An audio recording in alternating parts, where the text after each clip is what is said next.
Je vais jouer le rôle de la petite brune, d'accord?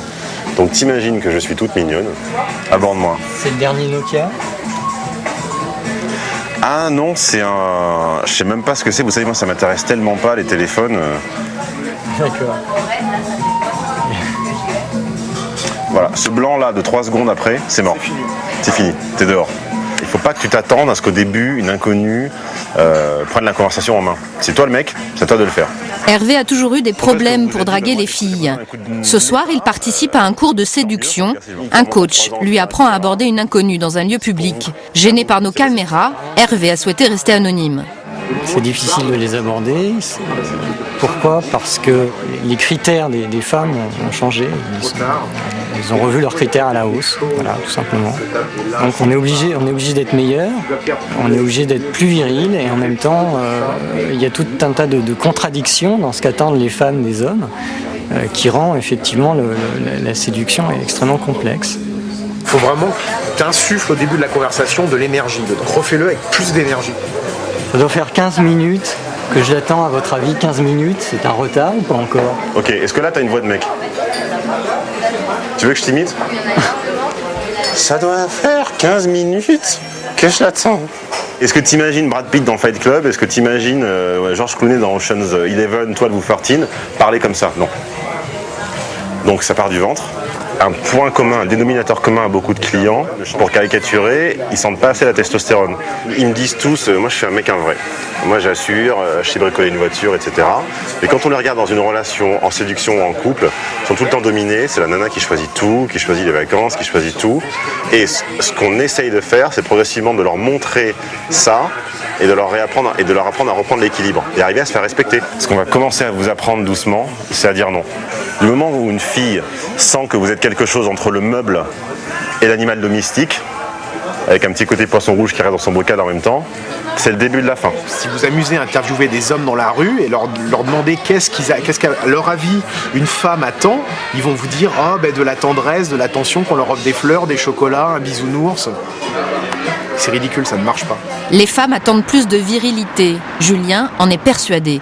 Coaché depuis 1 an par Spike, il a aujourd'hui rendez-vous pour un relooking. Le but de la séance, rendre son apparence plus masculine. Ce que je peux te dire déjà, c'est que tu pourras pas sortir pire que t'es arrivé.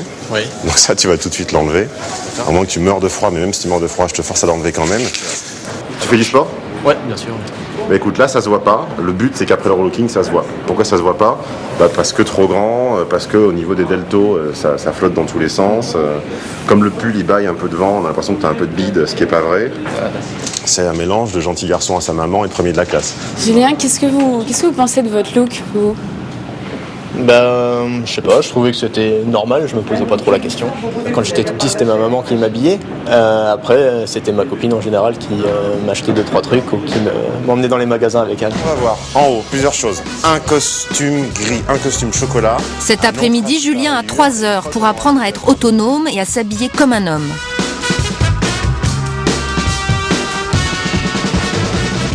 Rentre ta chemise. À l'intérieur du pantalon. À l'intérieur du pantalon, ouais. Pas à l'intérieur du caleçon, surtout pas.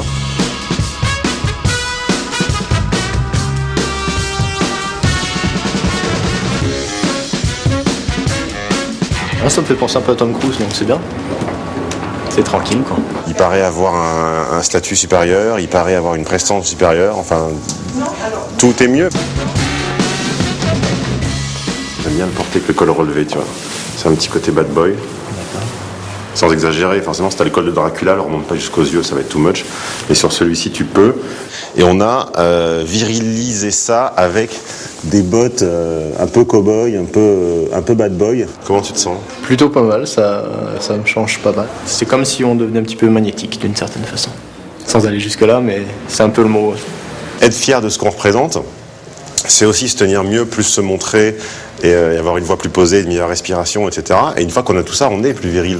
Les hommes en mal de virilité seraient de plus en plus nombreux. Spike a démarré son activité de coach il y a 3 ans et il a déjà plus de 1800 clients. Ce soir, une 50aine d'hommes sont venus apprendre à se comporter de façon virile face à une femme. Qui peut m'expliquer les 2 ou 3 raisons très simples et très claires pour lesquelles il ne faut jamais se comporter comme ça avec une femme? Ni pendant un rendez-vous, ni pendant la rencontre, ni après 50 ans de mariage, ni au petit déjeuner, ni au dîner, ni jamais. Pencher vers elle. Pencher vers elle. Pourquoi c'est mauvais? Il fait comprendre à la femme que c'est elle qui a de l'importance en étant vers elle.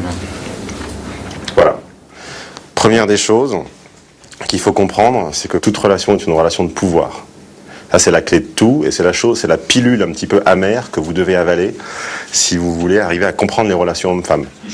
Car l'objectif de ces élèves studieux, c'est trouver un mode d'emploi pour comprendre les femmes. Aujourd'hui, on n'a pas de cours à l'école qui nous apprend à séduire les femmes, donc pourquoi pas venir se former ailleurs. Ça nous permet d'être plus viril, plus mâle, d'assumer notre masculinité, de ne pas céder aux caprices des femmes. Voilà. Des exercices pratiques permettent d'aborder tous les détails, apprendre à se tenir droit, à s'asseoir ou encore à maîtriser tous ses gestes. C'est mon doigt vers le haut. Pardon. Chabal, vous trouvez sexy? Alors, Ouais. Non. qu'est-ce qui va pas? Qu'est-ce que vous avez vu? Qu'est-ce qui va pas? Est-ce que t'as un bouton d'acné qui a soudain poussé au niveau de la gorge? Non, pourquoi? Non, parce que tu t'es désespérément gratté ici en me parlant. Ouais, je m'en rends compte. Et moi, j'ai l'impression que j'ai reçu, c'est ok, il me dit quelque chose, mais en même temps, ça, c'est pas cohérent, quoi. Le stress. Ouais. Donc c'était le stress. Mais c'est pas mal, c'est pas mal. T'es assis comme un mec. J'aime bien la façon dont t'as mis tes jambes, en fait. Tu vois, c'est pas mal parce que t'es assez vers moi pour pas être effrayant, et t'es assez pas vers moi pour qu'on tombe pas dans le piège tout de suite du bon, bah de toute façon, je suis venu là, mon ami, je m'en fous parce qu'il me colle depuis tout à l'heure et il m'énerve, mais j'ai qu'envie de vous parler. Vous pensez quoi des femmes? Ce que j'en pense, c'est qu'il faut faire un effort, qui est de les désacraliser, de ne pas les mettre sur un piédestal et de ne pas succomber au syndrome de la princesse. Voilà, c'est tout.